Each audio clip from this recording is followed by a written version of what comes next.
لو انت زي كده ما بتحبيش وش اللبن بس بتحبي الزبدة الفلاحي وبتحبيها كده مع البيض والفول، واحنا طبعا في شهر رمضان كل سنة وانت طيبة، وكمان في فترة الشتاء بيبقى احلى وش لبن هو اليومين دول.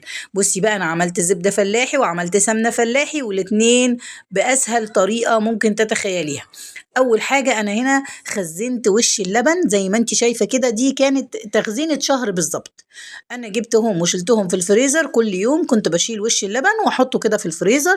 وبعد كده جبت الكبة بتاعتي واستنيت لما فكت من الفريزر خالص، لازم تكون فكة ما تكونش متجمدة. وبعد كده جبت الأداة بتاعة تقشير التوم، أنا مخلياها دايما لضرب الزبدة. يعني أنا مستحيل أعمل بيها التوم، لأن أنت لو هتعملي بيها التوم لازم تغسليها كويس جدا جدا جدا عشان ما تبوظلكيش ريحة الزبدة.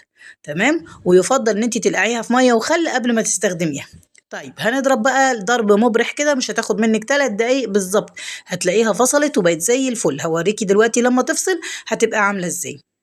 بصي خلاص اهي فصلت، هطلعها لك. بصي اهي خلاص بتنزل الميه، وهي بقت كتل.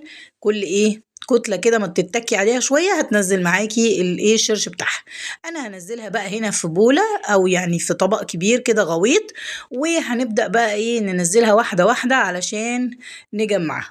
طيب لو أول مرة بتشوفيني ووصلت لحد هنا، ما تنسيش تصلي على النبي عليه أفضل الصلاة والسلام، وتسيبي لي لايك كده جميل زيك وتعليق جميل زيك، وجزاك الله كل خير، وبشكركم جدا جدا على حسن المتابعة. نرجع بقى لموضوعنا. هنسلكها كده من الأداة بتاعتها واحدة واحدة، وما تخليش أي حاجة فيها خالص. وبعدين تحطي الأداة دي في مية وخل، وتكون المية سخنة، وتغيريها مرتين، مش هتلاقي فيها أي يعني زوايد ولا أي حاجة، كل حاجة هتبوش وتطلع معاكي تمام. هتجيبيها بقى كده بين راحة ايديكي، وتبدأي تعصريها او تصفي منها الشرش بتاعها، وخليها كده بين راحة ايديكي وصوابعك كده واحدة واحدة لحد لما تلاقيها خلاص اتصفت خالص كده، بقت تمام ومية مية. هتكملي الكمية بتاعتك، ولو عايزة تشيليها زبدة زي ما هي هتشيليها. عايزة بقى ترفعيها على النار بعد ما تخلصي الكمية كلها. انا هنا ولا حطيت ملح ولا اي اضافات، ولا اضافات نهائي. بصي زي ما انت شايفة كده، انا عملت اهو كمية اللهم بارك، بتطلع كمية حلوة جدا جدا. لو انت بتحبي الزبدة هتفضل معاكي زبدة.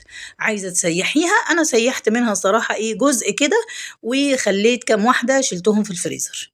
هنشوف بقى مع بعض. هنا بقى انا خلصت اهو.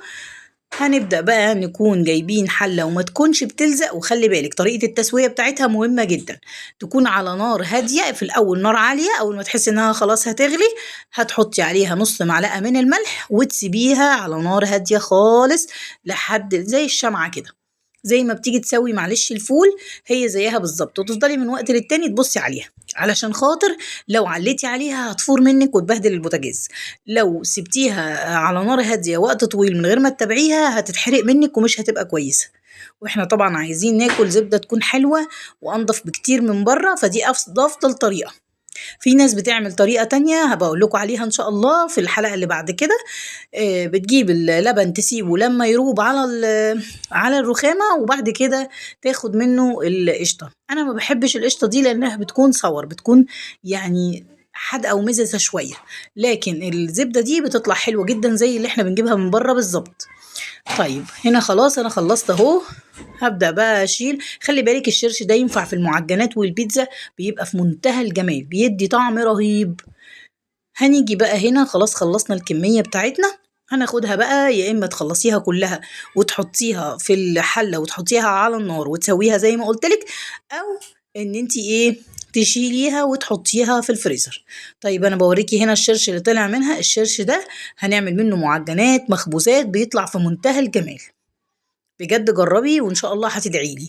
هنا بقى جبت الحلة بتاعتي تكون نظيفة خالص، ونزلت بقى الزبدة. كنت أنا خدت منها 2 وشلتهم في الفريزر، ونزلت بقية الكمية بتاعتي. ولما تيجي تشيليها في الفريزر خلي كل واحدة لوحدها في كيس كده، علشان خاطر ما يجرالهاش حاجة لما تيجي تطلعيها.